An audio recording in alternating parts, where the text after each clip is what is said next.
So hi everybody, assalamu alaikum. I hope you guys are doing great. I'm doing great by the grace of God, and alhamdulillah, today is another beautiful morning. Yeah, it's mid-morning and it's so beautiful as you can see. And today I'm doing my recording from this beautiful park. I hope you guys can see clearly from my background. It's a very beautiful park. It's called Al Duhail Hammam Park and it's in Malkia. And today I just want us to discuss one or two, three things that, as you can see from the title, pertaining single parenthood and how we are handling things as single moms, single dads, and single whatever. So I hope you guys are doing great. Please take some water, sip some coffee, keep it karibu na wewe, because this topic is one of those topics that najua nitarushiwa mawe, but I'm so ready to take those mawe and build hata kama ni choo. Anyway, dide naoru sina ubaya. I'm just here to just have a discussion. It's a discussion. You can give your suggestion in the comments section. You can tell me, like, you can give your opinion, and I'm just talking on my own side of story. So I've been raising my son alone, or I've been a single mom for the last 11 years. Yeah, 11 years and something like that.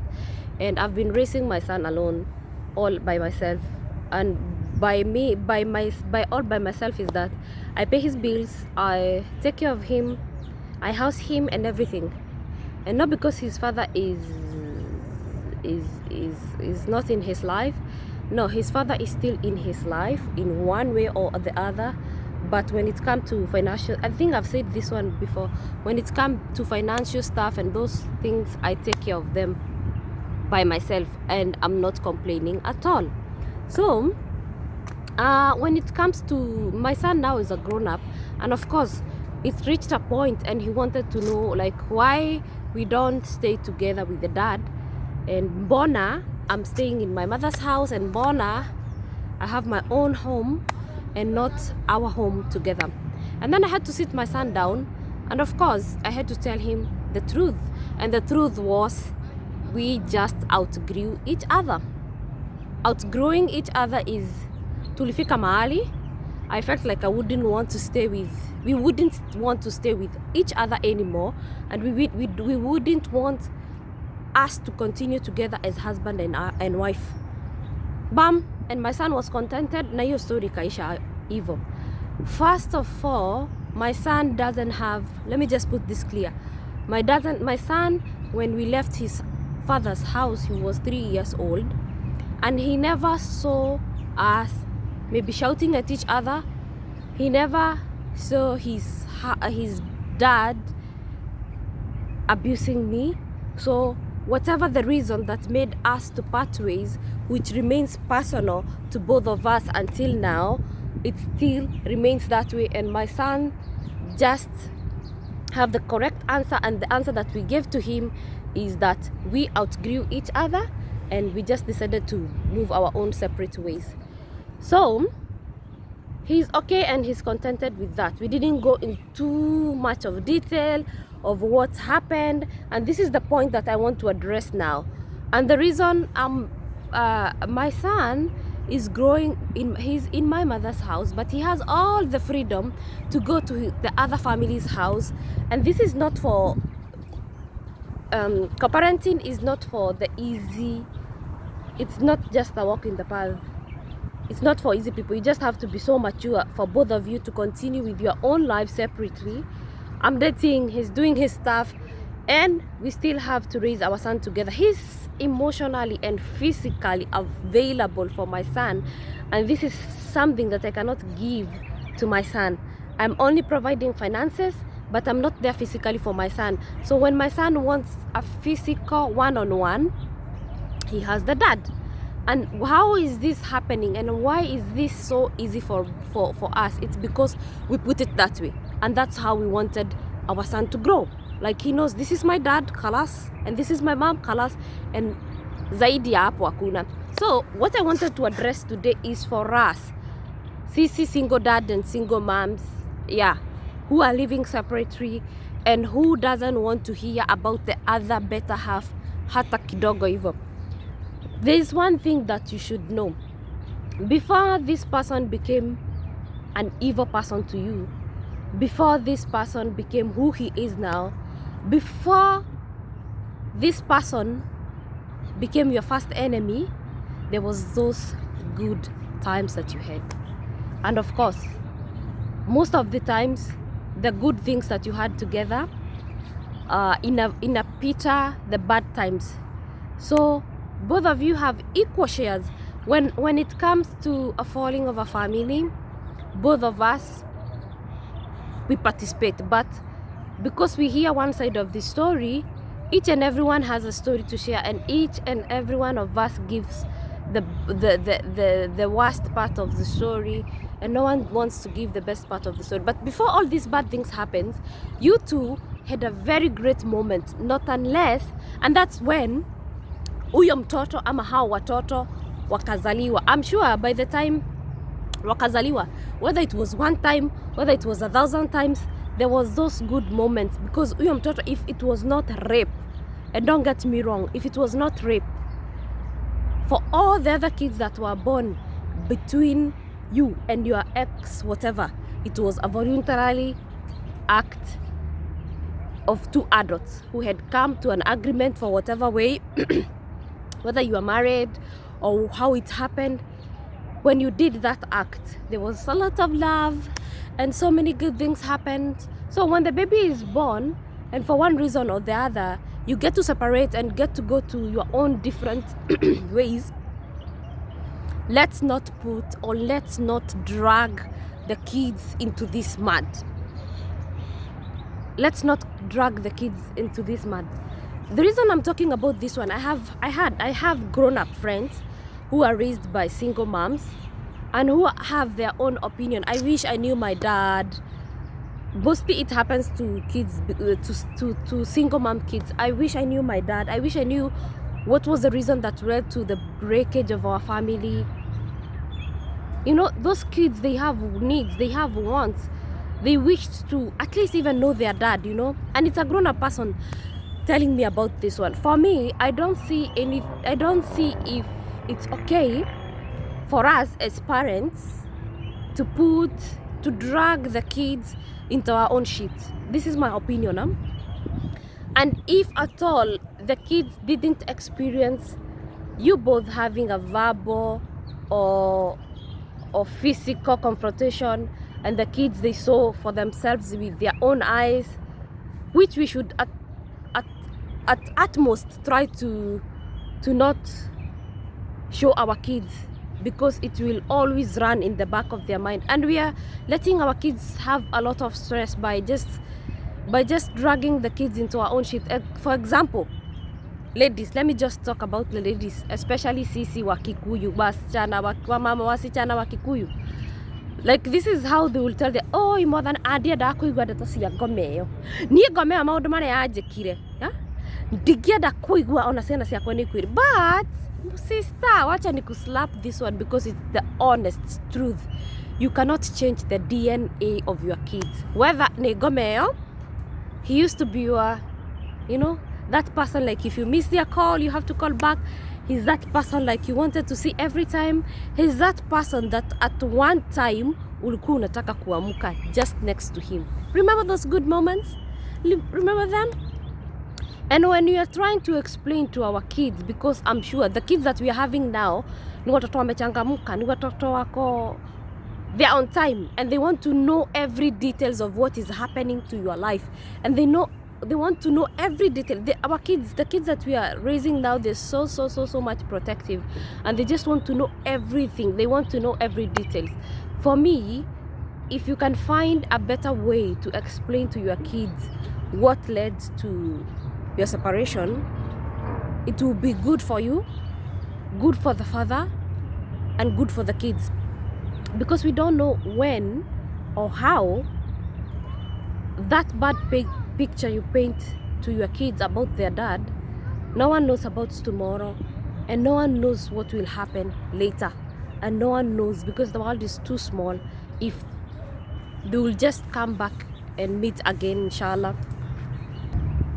So be careful with what you're telling your kids about your ex-partner, their mom or their dad. Be careful, be wise. Be wise with the words that you use to explain to your kids what happened. Because at the end of the day, the DNA is still there. I know most of you will not agree with me, and we have to stop this bitterness, you know. Kuna hii machungu, like if mkiachana na mtu, the best way to be able to overcome this is by healing. You need to heal fast. Iyo kidonda lazima ipone. You have to heal fast, and it takes maturity to heal, and it takes a lot of patience. It doesn't mean like mkiachana it will take 1 year for you to move on, 2 years for you to move on, 3 years. It's from each person's case to case. You have to heal. You have to heal, and then the second thing, you have to forget. For you to be able to move on, for you to be able to be happy on the next relationship that you're going to start. Because hakuna mtu amesema it because you divorce, you just stop there, like maisha itaendelea. La, maisha lazima iendelee. Maybe you meet another spouse who is much better than, or who is yani better than your previous ex, and then you don't want to bring makasiriko ya previous relationship to the new relationship. So in either way, if you want to start another relationship, if you want to continue with your life without makasiriko, you have to heal first. After healing, you have to forget and forgive. You may not necessarily forget everything that happened between each one of you, or you may not necessarily forget the pain that you went through, but you can choose to if you want to. And this is for your own healing and for your own freedom to everything. And then iyo machungu and that bitterness which most of us are still having up to now, and that's why we don't have anything good we can talk about our exes, is about iyo makasiriko. And then ndio tunasema you have to heal, and utoe iyo makasiriko yote to gain the freedom and have the freedom to be able to enjoy life. Life is beautiful, sister. Life is so beautiful, brother. After that separation, after that divorce, after all, however messy it could be, life is still beautiful. But it's how you choose it as a person. Ni wewe tu. It's all about you. Iyo ni kazi yako. Healing. Kuacha iyo makasiriko. It's too much work that you need to do to yourself. Then, after you have healed and you're completely okay, then hizo vitu zingine zinajileta. You have a good conversation between your kids and their dads, whether you, for those who want to still be in the lives of their kids, whether without or with financial support, itakuwa sawa. And another thing, ladies, amkeni, fanyeni kazi. Just do whatever you want to do to make ends meet for your kids without complaining.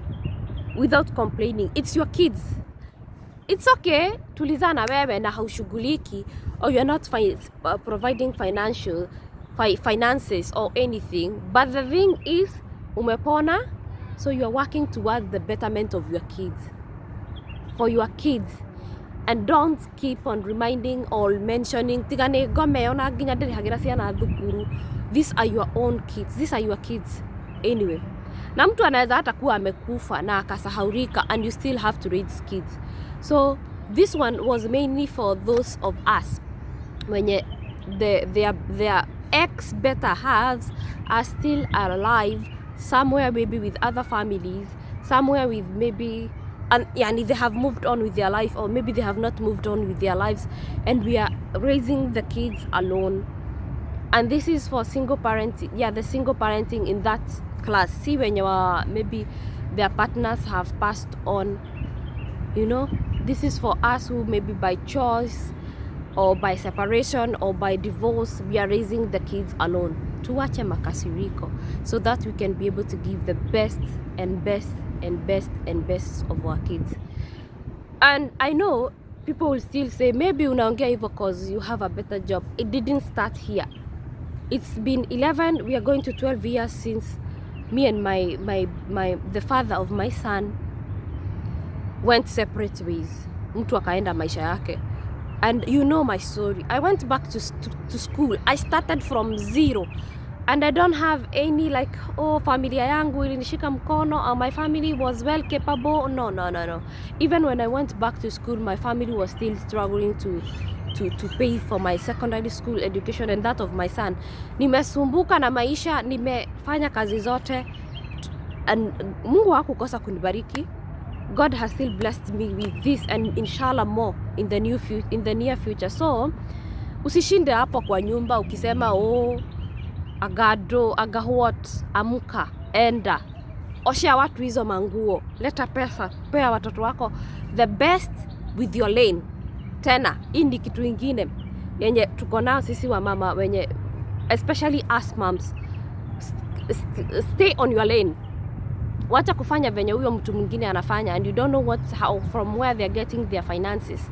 Stick to your lane na maisha tu itakuwa smooth and everything will be fine, na makasiriko mingi tuache, and I'm wishing you all the best, and we heal, tupone so that we can be able to move on with life better, inshallah.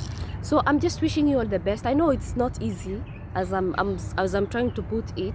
It's a lot of work and it will take time. I know there will be people who will agree with me, and at the same time there's people who are not going to agree with me. It's still fine, but it's just my opinion though, and I've not said that that's the end of the story, but I have concluded by saying let people heal, watu wapone, so that we can be able to move on with life swiftly.